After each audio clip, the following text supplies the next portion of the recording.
My phone rang at 11:47 p.m., and I heard something no man should ever hear from someone he loves. "Grandpa."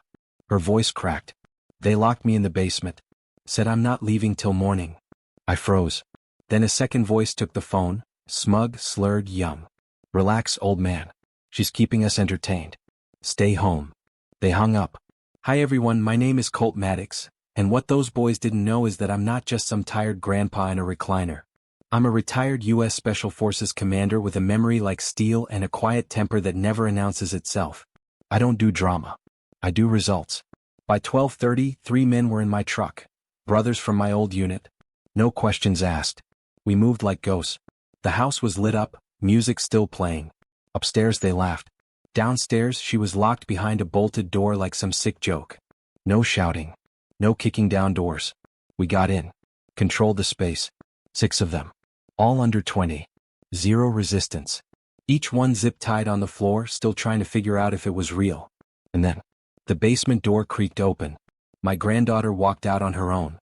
Head high. Eyes calm. Silent. She looked at them one by one. Then turned around. Walked into the kitchen. Came back holding a knife. Laid it on the table. And said in a voice I didn't recognize, "Every single one of you is going to remember this night, forever." You could hear the ceiling fan hum. That's how quiet the room got. The knife didn't move.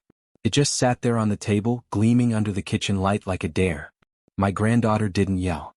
Didn't cry. She pulled out a chair and sat down, like she was the one holding court. One of the boys stammered, "We were just messing around. It was a joke." She tilted her head. Locking someone in the dark isn't a joke. It's a warning sign. "Hi again, Colt Maddox here. And I've seen that look before. I've seen it on young soldiers who walked out of something no one expected them to survive. That strange, focused calm that doesn't need to scream to take control of a room. She wasn't here to punish. She was here to educate." I stood by the doorway. Not interfering. Just watching. "Tell me," she said softly, "what was so funny about it?" None of them answered. One kid, the one who took the phone from her, looked like he wanted to disappear into the floor. "Good." I called the sheriff's office. Spoke to a deputy I trust. Gave the address. Told him exactly what happened. No exaggeration, no emotion. "We'll be there in 20, he said. "Don't let them leave." I didn't smile when I hung up. I just looked at each of them and said, "You boys think this was a wild night? No. This was a life checkpoint. And you failed." They didn't argue. Not one word. The siren started growing in the distance. And my granddaughter? She pushed the knife toward the center of the table and whispered something I'll never forget. I brought it in peace. Don't make me regret that. The deputies arrived like a storm in slow motion. No lights flashing, no dramatic entrance. Just quiet authority in uniform. My granddaughter stood up as they entered. No tears. No trembling. Just that eerie composure that rattles you more than rage ever could. One officer gently asked, "Are you safe now?" She nodded once. "Yes, sir." But I wasn't. The other deputy started separating the boys. Names. Phones. Parental contacts. No cuffs, not yet. But you could see it in their eyes. This was real now. I stepped outside to make a call to her mother. I expected panic. Screaming. Instead her voice was cold. She always exaggerates. They're kids. Probably just roughhousing. I didn't argue. I just said, "She's staying with me now." And I hung up. Back inside, my granddaughter handed over the knife willingly. "I never intended to use it," she told the officers. "I just wanted to make them look at it and understand." She wasn't bluffing. She was making a point. One of the boys broke down crying. Another mumbled, "We didn't mean it like that." She turned toward him slowly. "You meant it enough to bolt the door and laugh while I screamed." Silence. The deputy looked at me. "You want charges filed?" I looked at her. Her choice. She paused, then said, "Not tonight. Let them sit with this. Let their parents come pick them up. But next time, there won't be a warning." One of the boys' phones started buzzing. Over and over. She walked over, picked it up, answered on speaker, and said calmly, "He'll call you back. He's busy facing what he became tonight." And she hung up. The parents started showing up around 4 a.m. SUVs screeched into the driveway, pajamas under coats, rage under fake concern. One mother stormed up to the porch. "My son is traumatized. You had no right to." My granddaughter stepped forward, calm as ever. "He locked me in a basement. For fun. I had no phone signal. No food. No light. The woman blinked. Hesitated. Then snapped. He said it was a prank. She didn't flinch. Pranks don't involve panic attacks and bolt locks. The deputy interrupted. Ma'am, your son confessed. Don't make it worse. Another parent tried to talk to me directly. You're a veteran, right? Surely you know the difference between harm and mischief. I looked at him long enough that he stopped mid-sentence. I also know the difference between boys and cowards, I said. Inside, one kid vomited in the sink. Another was still crying, hands shaking. Good. They needed to feel it.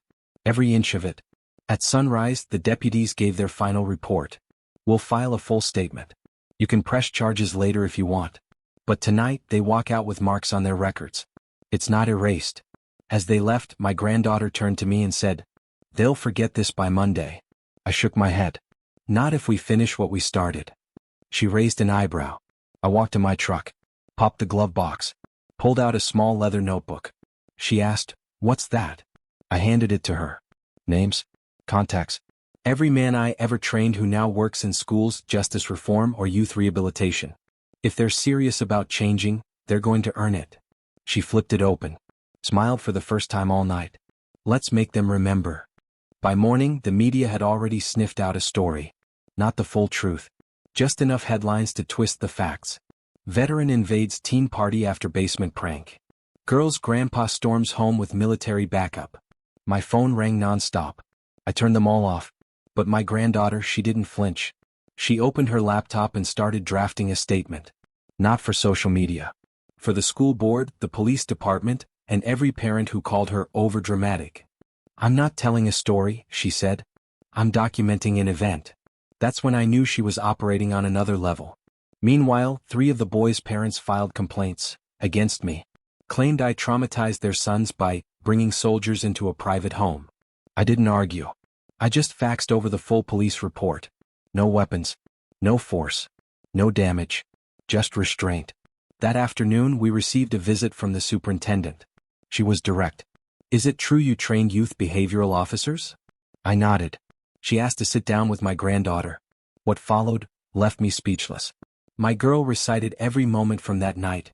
Timestamps, what was said, the darkness, the door that wouldn't budge. Then she paused and said, "And now they want to forget. But I don't. I live with it." The superintendent's face changed. She nodded slowly. We'll be forming a restorative justice panel. Would you be willing to lead it? My granddaughter looked her dead in the eye. Only if they're required to show up. The first meeting of the restorative justice panel felt like a courtroom with no judge, just raw truth and uncomfortable chairs. All 6 boys sat in a row, their parents behind them like backup they didn't deserve. They weren't in handcuffs, but they looked trapped anyway, not by law but by shame. My granddaughter sat across from them, arms folded, a single printed photo on the table, the basement door. Locked from the outside. This, she said, tapping the photo, wasn't a mistake. It was a decision. The boys said nothing.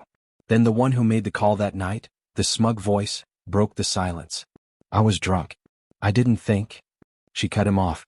You thought enough to bolt the door and take my phone. He looked down. One of the parents stood up. Isn't this just dragging things out? She's safe. No one was hurt. I stood. No one was hurt? You think fear isn't an injury? The room went still. The superintendent nodded at me to sit, but didn't stop me. My granddaughter leaned forward. I don't want revenge. I want memory.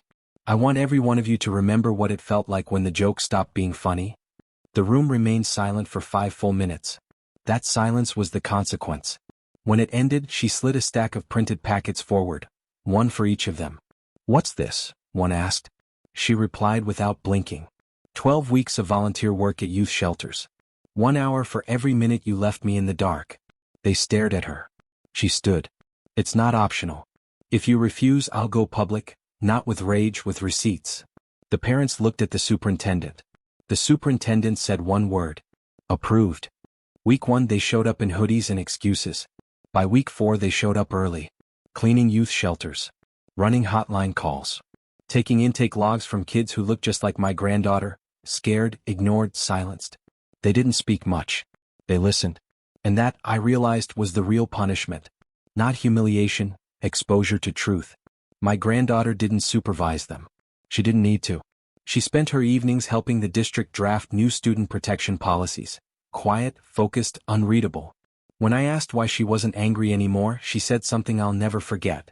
"I'm not done healing, Grandpa. But I'm done bleeding." Her mother came to visit for the first time in weeks. No yelling. Just awkward silence and a pie from the store. They sat on the porch together. I didn't eavesdrop, but when they hugged, really hugged, I looked away. Some repairs don't need witnesses. That night I found a small notebook on my desk. My granddaughter's handwriting. Page 1 said, "You showed up. Keep showing up." There were pages after that, blank. Waiting for whatever came next. And just like that I understood. This wasn't about fixing what happened. It was about building what never existed before. But I wasn't ready for what she said the next morning. She came down to breakfast, poured coffee like it was just another Saturday, then said, "Grandpa, I want to talk to the boy who locked the door." I paused. "Why?" She met my eyes. "Because I want to know if he even remembers my voice screaming on the other side." They met in the same community center. No panel this time. Just 2 chairs, a counselor nearby, and a single rule: truth only. He sat across from her, older now, not by years but by weight. The kind shame puts on your spine. She didn't flinch. "I'm not here to forgive you." He nodded. "I'm not here to ask." She leaned forward. "Then why did you do it?" His voice cracked. "Because I thought locking you up would make the others think I was cool." He waited for anger. She gave him something worse. Pity. "That's what you traded your decency for?" He looked away. "I didn't know it would haunt me." "You didn't think I'd remember?" she asked. He swallowed. "I hoped you wouldn't." She stood, but not to leave. She pulled something from her pocket and placed it on the table, not the knife. "A key. The shelter gave me this," she said. "To the same basement they now use for emergency beds. It's safe now. Warm. Protected." He stared at it. "That's where I volunteer every Saturday," she continued. "You're welcome to join me." His lips trembled. "Why would you offer that?" She stepped back, her voice calm. "Because some people lock doors.